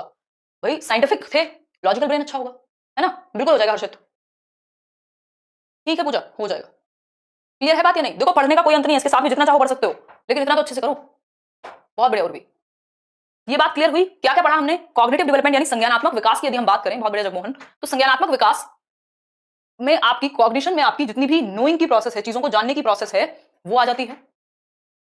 मेंटल जितनी भी स्किल्स हैं, सोचना हुआ, तर्क करना हुआ, thinking, reasoning, attention, decision making, problem solving, ये सब आ जाएगा। ठीक, ब्रेन के कॉन्सेप्ट में सिर्फ हमने दो तीन चीजें सीखी कि लेफ्ट ब्रेन में लैंग्वेज होती है, लेफ्ट पार्ट में, लेफ्ट हेमिस्फीयर में, और राइट साइड में क्रिएटिविटी का हिस्सा होता है। और जो लेफ्ट साइड है आपकी ब्रेन का, वो आपकी बॉडी के राइट साइड को कंट्रोल करता है, और जो आपकी ब्रेन का, आपके दिमाग का राइट साइड है, वो आपकी लेफ्ट साइड ऑफ बॉडी को कंट्रोल करता है। ठीक है बात, क्लियर है कि नहीं? ठीक, जीएस वालों का भी यही मानेंगे हम, लॉजिकल ही मानेंगे, क्योंकि जो चीजें याद रखने से रिलेटेड हैं और वो सब कुछ नया करने से रिलेटेड यदि क्रिएटिविटी लगा करके पढ़ाया जाए तो राइट ब्रेन एक्टिव होगा। फिर तीसरा प्रकार है सोशल डेवलपमेंट। बहुत स्लो है हम, बट जरूरी भी है इतना स्लो चलना, है ना, जरूरी भी है इतना स्लो चलना। सोशल डेवलपमेंट की यदि हम बात करें, सामाजिक विकास की, देखो ये चीजें क्लियर होनी चाहिए। कॉन्सेप्ट्स का निर्माण कहां होगा? आपके दिमाग में। बिल्कुल, जो आर्टिस्ट होंगे, सिंगर होंगे, उनका राइट ब्रेन ज्यादा एक्टिव होगा, है ना, बिल्कुल। हाँ बिल्कुल हो सकती है, बिल्कुल हो सकती है यूपीएससी। हाँ वो जरूरी है आयुष।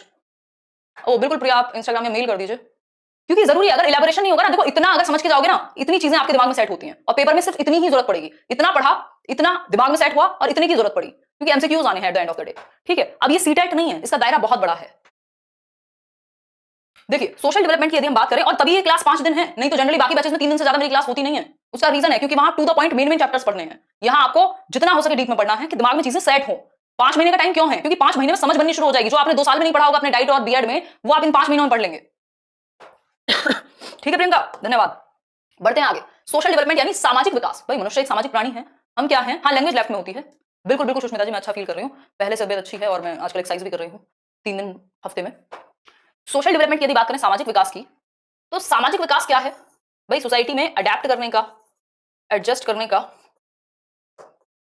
एक तरीका है, एक प्रोसेस है जो हमें एक्टिव मेंबर बनाता है सोसाइटी का। एक्टिव मेंबर बन जाते हैं हम किसी ग्रुप के या सोसाइटी के, वो सोशलाइजेशन के थ्रू ही होता है। सामाजिकरण एक ऐसी प्रक्रिया है, सामाजिकरण एक ऐसी प्रक्रिया है जो जिसमें आप लोगों के बीच में रहना, सहयोग करना, समाज के नियम कायदे कानून तौर तरीके विश्वास, इन सबको अडेप्ट करते हैं, एक्सेप्ट करते हैं। ठीक, the process of gaining the knowledge and skill, भाई ज्ञान को और कौशल को गेन करना, ऐसे ज्ञान और ऐसे कौशलों को गेन करना। भाई हम, मुझे कोई भी लोग मिले, मैं बात करना शुरू कर देती हूँ। आप लोगों से कई बार मैंने बिल्कुल, कल मैं और मेरा भाई जा रहे थे तो एक लर्नर थी ईशा, वो मिली रास्ते में, तो उन्होंने देखा वो ये इंटरेक्शन की कहां से है कि कोई भी मिलेगा जिसको मैं पहले कभी नहीं मिली हूं, लेकिन हम बात कर लेंगे और हम समझ लेंगे एक दूसरे के इमोशन को और हम अच्छे से कुछ डिस्कशन भी कर लेंगे। क्या है ये? सोशल स्किल्स हैं कि आपके अंदर वो क्षमताएं हैं, वो नॉलेज है, वो ज्ञान है या वो कौशल है जिसकी वजह से, या जो चीजें जरूरी हैं समाज में इंटरेक्ट करने के लिए, है ना। कई लोग होते हैं बड़े सोशल होते हैं, वो जैसे मेरे फादर थे, वो बहुत ज्यादा सोशल थे, मेरी सिस्टर का भी हाल ऐसा ही है कुछ।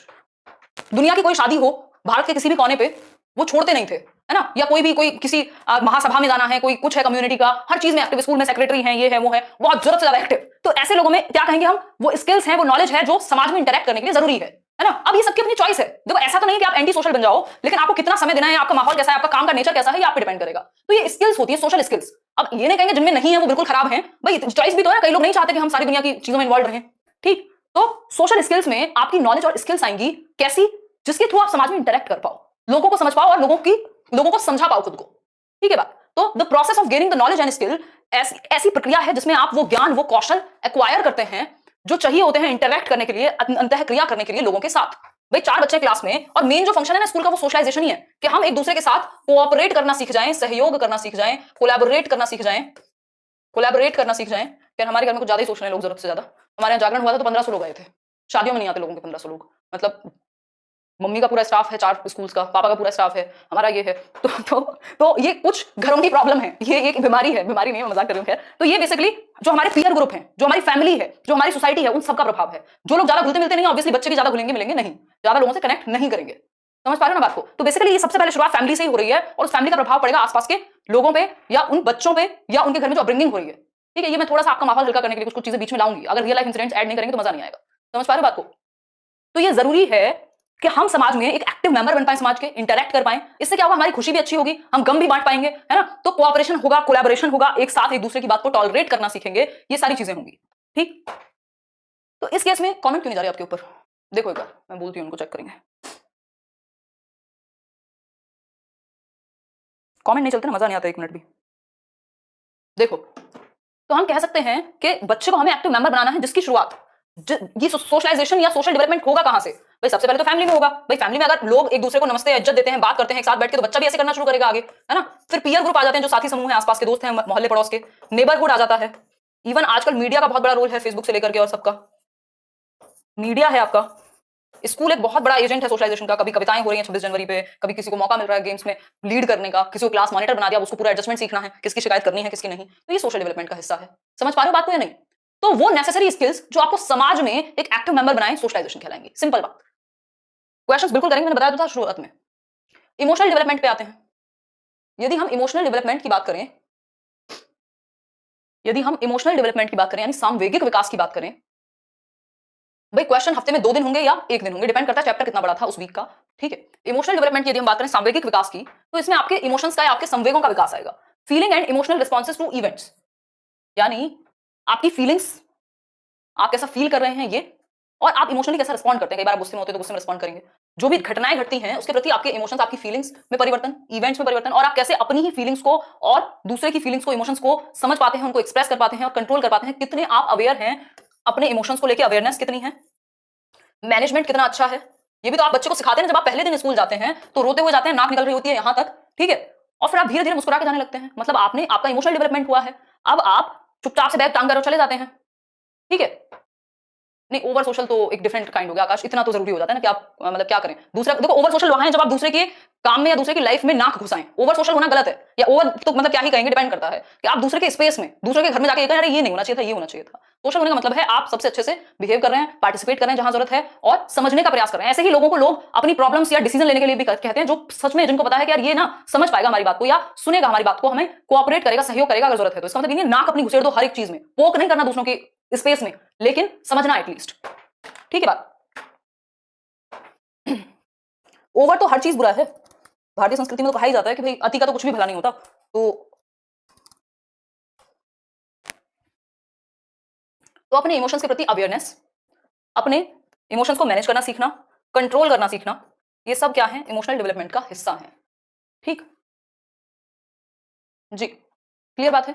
मैं दिल्ली से हूं। अवेयरनेस, मैनेजमेंट और कंट्रोल, ये सारी चीजें इमोशनल इंटेलिजेंस में भी आ जाती हैं। तो हम कह सकते हैं कि धीरे धीरे जब बच्चे का जन्म होता है और जैसे जैसे वो बड़ा होता है वो इमोशनली भी डेवलप करता है, कि फीलिंग्स, इमोशंस को समझने का, दूसरे की फीलिंग्स को समझने का, ये सारी क्षमताएं बेहतर होती हैं। अभी सबके कमेंट में देख पा रही हूं श्वेता। देखिए आगे बढ़ते हैं। तो ये 4 प्रकार थे जिनको हमने बहुत ही ज्यादा डीप में पढ़ लिया है। मीनिंग ऑफ ग्रोथ यानी वृद्धि का अर्थ क्या है, ये हम समझेंगे। अब कई लोग आएंगे, हाँ मनुष्य एक सामाजिक प्राणी है, बिल्कुल। हाउ टू कंट्रोल इमोशंस, समझना पड़ेगा ना कि आप जैसा फील कर रहे हैं वैसा क्यों फील कर रहे हैं, और कहीं आप ओवर एक्सपेक्ट तो नहीं कर रहे हैं सामने वाले से या किसी से भी, क्योंकि सिंपल है ना, गिव एंड टेक है सब कुछ। अगर आप किसी को कुछ दे पाएंगे तभी आप हकदार हैं कि आपको मिले कुछ। बर्क और प्रो का डिफरेंस बता दीजिए, बता देंगे? बिल्कुल, इमोशनल इंटेलिजेंस इंपॉर्टेंट है। अब मैं कहूंगा नहीं मुझे तो सोशल बनना है, गली की सारी आंटियों को बिठा करके पंचायत करनी है, नहीं है समय, नहीं बन सकती। तो डिपेंड करता है आपके नेचर का, आपके वर्क का जो नेचर है और आपका पर्सनल नेचर है वो कैसा है ना। देखो एक बार, अब ये मीनिंग ऑफ ग्रोथ हम नेक्स्ट क्लास यानी कल करेंगे। आज हमने काफी 1.5 घंटे ज्यादा हो गया। वृद्धि का अर्थ क्या है यानी ग्रोथ का अर्थ क्या है, हर एक लाइन में ऑलमोस्ट इंग्लिश में ट्रांसलेट करूंगी। अगर इंग्लिश में लिखा होता तो मैं हिंदी में ट्रांसलेट कर देती, ठीक है बात। कल डिस्कस करेंगे मीनिंग क्या है, पूरा कंप्लीट करेंगे, सोरेनसन ने क्या कहा है इसके बारे में, फिर डेवलपमेंट का मतलब क्या है, इन सब पॉइंट्स के थ्रू समझेंगे एकदम डिटेल में। फिर कुछ हरलॉक बहुत फेमस हैं, क्या करेंगे, डेफिनेशंस डिस्कस करेंगे। लास्ट में इसको कंक्लूड करेंगे क्या है, नेचर कैसा है, विकास की प्रकृति क्या है, डिफरेंस क्या है ग्रोथ और डेवलपमेंट के बारे में कुछ लाइंस में फाइनल कर लेंगे, है ना, क्योंकि बड़ा समझ के उसको छोटा करना भी जरूरी है। फिर इन दोनों में एक लाइन में अंतर समझेंगे। डेवलपमेंट की जो टेक्निक्स हैं, इसमें कई लोगों को कंफ्यूजन था लास्ट क्लास में, क्रॉस सेक्शनल और लॉन्गिट्यूडिनल मेथड में, उस पर बात करेंगे। फिर इससे रिलेटेड इसका डिफरेंस समझ लेंगे, भाई क्रॉस सेक्शनल क्या है, लॉन्गिट्यूडिनल क्या है, लंबवत कहते हैं। क्रॉस सेक्शनल का एक क्वेश्चन करेंगे। फिर 2-3-4 क्वेश्चन है जो इस टॉपिक से रिलेटेड हैं, बेसिकली आपके अंडरस्टैंडिंग के लिए। वैसे तो क्वेश्चंस की जो सीरीज है या क्वेश्चंस की जो शीट है वो आपको मिलेगी, वो आप सॉल्व करके रखना, जिस दिन डाउट होंगे हम डिस्कस कर लेंगे, ठीक है। हाँ मजा आएगा बिल्कुल, नेक्स्ट क्लास में भी हर क्लास आपकी ऐसी रहने वाली है। अब आप एक भी क्लास मिस नहीं कर सकते, क्योंकि आपस में जुड़ी हुई चलेंगी चीजें। एक क्लास दूसरी क्लास से ऐसे कनेक्ट करेगी कि खतरनाक तरीके से। अगले हफ्ते से आपको पीडीएफ मिलनी शुरू हो जाएंगी, और इन क्वेश्चंस की तो पीडीएफ अभी दे देती आपको इस चैप्टर की, बट अभी ये चैप्टर कंप्लीट होने में टाइम लगेगा, ये पूरा हफ्ते से भी ज्यादा लग जाएगा। देखो जनरली आपने आज तक जब भी मुझसे पढ़ा होगा तो डेवलपमेंट हमने हद से हद 2 क्लास में खत्म कर दिया होगा, अगर बैच में भी पढ़ा है तो, है ना। हद से हद 2 या 3 क्लास में, छोटी सी क्लास में 1 घंटे की हद से हद। अभी डेवलपमेंट कई दिन चलने वाला है, क्योंकि स्टेजेस की भी एक-एक हम तह में जाएंगे, हर एक स्टेज में छोटी से छोटी चीज भी क्या है। रॉस ने अलग स्टेजेस बताई हैं, हरलॉक ने अलग स्टेजेस बताई हैं, सोरेनसन ने अलग स्टेजेस बताई हैं, कॉल्स ने अलग स्टेजेस बताई हैं, ये सब हमें पढ़नी है। बताओ मोहन, शायद आप ही डिफरेंस पूछ रहे थे ना किसके बीच में, क्रो एंड क्रो और बर्क के बीच में। देखो भाषा का डिफरेंस होगा मेनली, आज का सेशन रिवाइज कर लेना। देखो हमने ये समझा कि डेवलपमेंटल साइकोलॉजी जन्म से और पूरी लाइफ को स्टडी करती है, जबकि चाइल्ड साइकोलॉजी, चाइल्ड डेवलपमेंट सिर्फ प्री नेटल पीरियड, गर्भावस्था से आपकी एडोलेसेंस तक। डेवलपमेंटल साइकोलॉजी भी गर्भावस्था से मृत्यु तक, ये थोड़ा सा डिफरेंस है। अकॉर्डिंग टू बर्क, अगर बर्क की हम बात करें, और इसमें आप लोग खुद से परेशान मत होइएगा, मैं अपने तरीके से कराऊंगी तभी मजा आएगा आपको, या तभी काम का लगेगा, ठीक। डॉक्टर अगर आपसे दवाई पूछ के देने लग जाए तो आप तो खुद को बर्बाद कर लेंगे। अगर बर्क की बात करें तो बर्क ने कहा है बाल विकास मनोविज्ञान की एक ऐसी शाखा है जिसमें व्यक्ति की जन्म पूर्व यानी प्री नेटल पीरियड से लेकर के एडोलेसेंस तक होने वाले जितने भी चेंजेस हैं वो सब को स्पष्ट कर दिया जाएगा। थैंक यू सो मच, बहुत अच्छा लगा आप लोगों का अच्छा रिस्पांस देख के। डेली आना है 3 से 4:30, इसीलिए ये क्लास सबसे पहले रखी है मैंने अपने शेड्यूल में, ताकि पूरी एनर्जी के साथ हम लोग समझ सकें, ठीक। क्रो एंड क्रो के बारे में आप पूछ रहे थे। बाल मनोविज्ञान वह मनोवैज्ञानिक अध्ययन है जो व्यक्ति के विकास का अध्ययन गर्भकाल के प्रारंभ से किशोरावस्था तक की प्रारंभिक अवस्था तक रहता है। बस इन्होंने ये बता दिया अपनी भाषा में कि ये ना एक ऐसा मनोवैज्ञानिक अध्ययन है जो कहां से शुरू होकर, गर्भकाल से शुरू होकर किशोरावस्था की प्रारंभिक अवस्था तक रहता है या चलता है। वहीं बर्क भी यही बात कह रही है घुमा फिरा के, बात तो वही है ना। अब फैक्ट को कितने तरीके से आप कह दोगे, बस भाषा बदलेगी, बात तो सेम है। यहां इन्होंने कह दिया किशोरावस्था की जगह इन्होंने मैच्योरिटी कह दिया कि भाई प्री नेटल से मैच्योरिटी तक होने वाले जितने भी चेंजेस हैं उन सबको क्लैरिफाई किया जाएगा। उन्होंने कहा प्री नेटल से किशोरावस्था तक रहता है क्या, चाइल्ड साइकोलॉजी। इन्होंने कहा चाइल्ड साइकोलॉजी में ना हम स्पष्ट करते हैं, क्लैरिफाई करते हैं प्रीनेटल से शुरू हुए और परिपक्वता मैच्योरिटी तक आने में, मैच्योरिटी कई बार 20-25 तक भी आती है, तो मैच्योरिटी तक जो परिवर्तन हुए हैं उनको क्लैरिफाई किया जाएगा। ठीक, देखो इमोशंस का चैप्टर है अपने आप में पूरा, टेंशन मत लो। क्वेश्चन की शीट यहीं करियर विल पे मिलेगी। अगर हम बात करें, साई हैं मोहन, अगर हम बात करें तो हमने कुछ कुछ बातें की आज, उनको आप फिर से रिवाइज करेंगे। टाइम का बिल्कुल मुझे भी नहीं पता लगता, और बिल्कुल ठीक है बात, क्लियर है बात। कोई और समस्या किसी को, कोई आज की क्लास में कोई डाउट हो तो पूछ लो, कोई दिक्कत नहीं है, बड़ी चल जाए क्लास, कोई दिक्कत नहीं है। मैं मजे के लिए या पैशन के लिए पढ़ाती हूँ, मेरा कोई भरोसा नहीं, जब तक मुझे मजा आ रहा है तब तक चल रही चीजें, मन करेगा उठा के सारे बैच बंद हो जाएंगे, मतलब अभी बीच में नहीं बंद होंगे, हो सकता है अब से 1 साल बाद 2 साल बाद, है ना। तो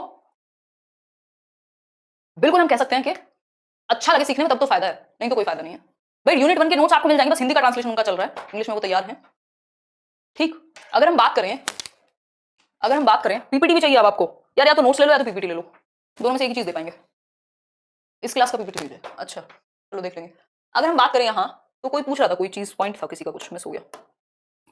चलिए फिर आज का काम इतना ही रखते हैं, कल मिलेंगे, इसके आगे की चर्चा करेंगे, और फिर परसों से होपफुली स्टेजेस शुरू कर देंगे, कल से ही स्टेजेस शुरू कर देंगे। ठीक है बात, चलिए टेक केयर, कल मिलेंगे 3 बजे, 3 से 4:30 ये टाइम अपना निकाल करके रखिए, 3 PM to 4:30। इतना डिटेल मैंने भी 2 साल पढ़ाई की है, नहीं डिस्कशन किया जाता है, ये आपको खुद ही सर मार करके सीखना पड़ता है, तो फायदा उठाइए इसका, है ना। पिछले 4 से 4.5 साल से मैं पढ़ा भी रही हूँ, तो लाखों लोगों के द्वारा डिस्कशन हुआ है, कई टीचर्स हैं जो KVS में लगे हुए हैं। चलिए फिर आप लोग कीजिए एग्जाम क्लियर, फिर लेट्स लर्न पे इंटरव्यू में बात करेंगे, है। चलिए बाय बाय, कल मिलेंगे।